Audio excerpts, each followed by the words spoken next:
Thanks, Paul, for that. So we're just going to get the speakers back up to the stage there for a couple of minutes just before we go for coffee.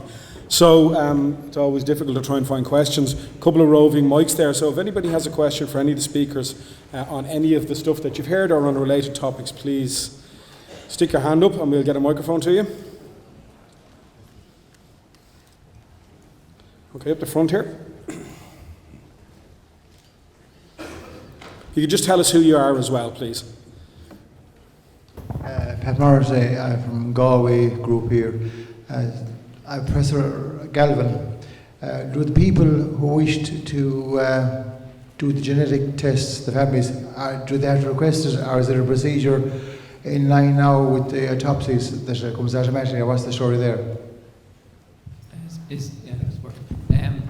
That's a great question. The way that we've set things up is that a coroner performs an autopsy, or he's responsible for an autopsy, and he will send the results of the autopsy to the GP.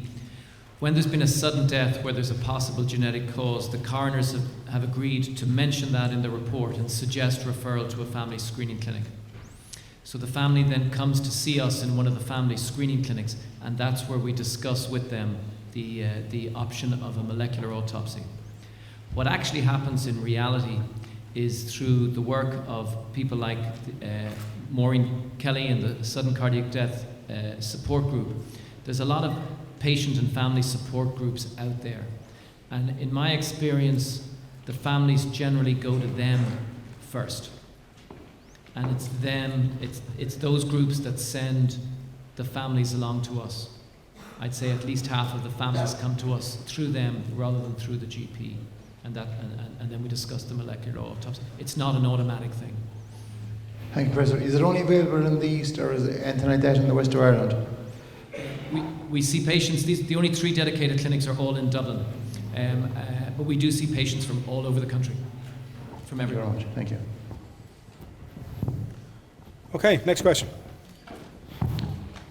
I'm just wondering, in the younger age group for sudden death syndrome, is there any provision going forward to screen in schools for ECGs for kids? So, yeah, that's a great question. There is limited screening going on, and it's run by several different groups. Some of the sports organisations do it. The GAA have on their player welfare site a questionnaire, a protocol for screening all players. I think just about all of the senior inter-county teams in both codes go through formal screening. The minor teams, most of them do, and then it's ad hoc after that. There is a group, and I don't want to advocate one group in particular, but there is a group now called AMS, Advanced Medical Screening. Ed Donovan runs that out of Cork. And they're a mobile screening unit, and they go around to schools and they do a lot of screening in schools, typically transition year. I think if you're going to do this, only about 15% of sudden cardiac deaths in young people have anything to do with sports or exercise or activity. So if you focus on sports only, you're missing 85% of the victims. So the yield is extremely low. The yield is very, very low. Compared to the family screening clinic, where the likelihood of having a culprit gene is 50%. Okay, guys, I'm just trying to keep on time, so we maybe take 2 more questions. One down the back there.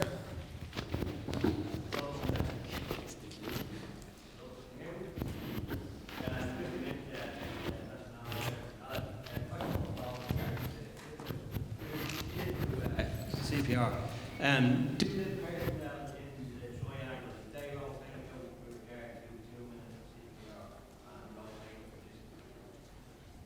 Hi, Christy.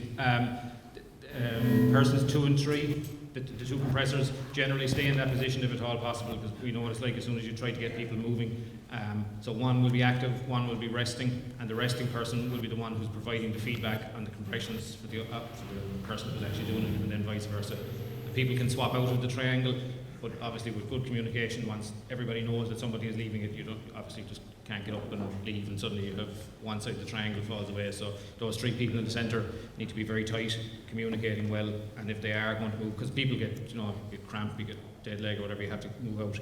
Once that's communicated, it's fine. But compressors 1 and 2 will stay in position as much as possible, feeding back to each other. Thanks, Christy. We just Brian Parr down the end there. Good morning, I'm Brian Power from the Pre-Hospital Emergency Care Council, and just for information, there is new CPGs coming on stream later on this year, and one of the new CPGs that we've introduced is team resuscitation. It's taking the pit stop CPR process and putting it into a CPG, so everybody in the country will be working off the same hymn sheet as opposed to different organisations making up different standards, and that will answer Christie's question, all of the other type of questions. So we'll all be working on the same hymn sheet. Thank you. Okay, just halfway up here. And this will be the last question, folks, but all of our speakers are going to be around for the day, so if you have any particular comments or questions, you can approach them at coffee. Hi, John, this is for you in just relation to the CPR, the pit crew CPR. Feedback is a really important concept in we'll say, teamwork. And traditionally, in the hospital situation, you have a cardiac arrest and you gather up your kit and caboodle and you move on. How do you envisage, we'll say, the statutory and the community people coming together to have a positive kind of feedback situation? How do you see that happen? Who would take control of that? For me, I'm sorry, Michael is my name. I'm down the slide. Yeah. Sorry, that's a very good question, Michael, and I probably don't have the answer for you. Obviously, ambulance crews work various, shifts and different stations, or moving around to different areas covering calls. It could be a case where the local CFR coordinator from the NAS would be the one to coordinate that. The group themselves obviously can debrief, but it's better having a debrief with the entire team at the call. Debriefing a critical incident like that, as you know from working in a hospital, is fantastic. The learning that can be got from it is unbelievable. It's not something that we do on a formal basis with the National Ambulance Service at the moment, but I know from working the Emergency Air Medical Service, we debrief every single call that we do, no matter how mundane it is, and we take whatever learning points, be it good or bad, from that. So I don't know how long term that we'll be able to keep everyone together, but it's a very good point, something to work on. Okay, thanks, folks. So 2 things. Tea and coffee is outside. You need to be at your workstation or workshop at 11 o'clock. If you're not sure where it is, ask somebody in a red shirt and they'll direct you there. And finally, can I just thank our 4 speakers for the presentations this morning.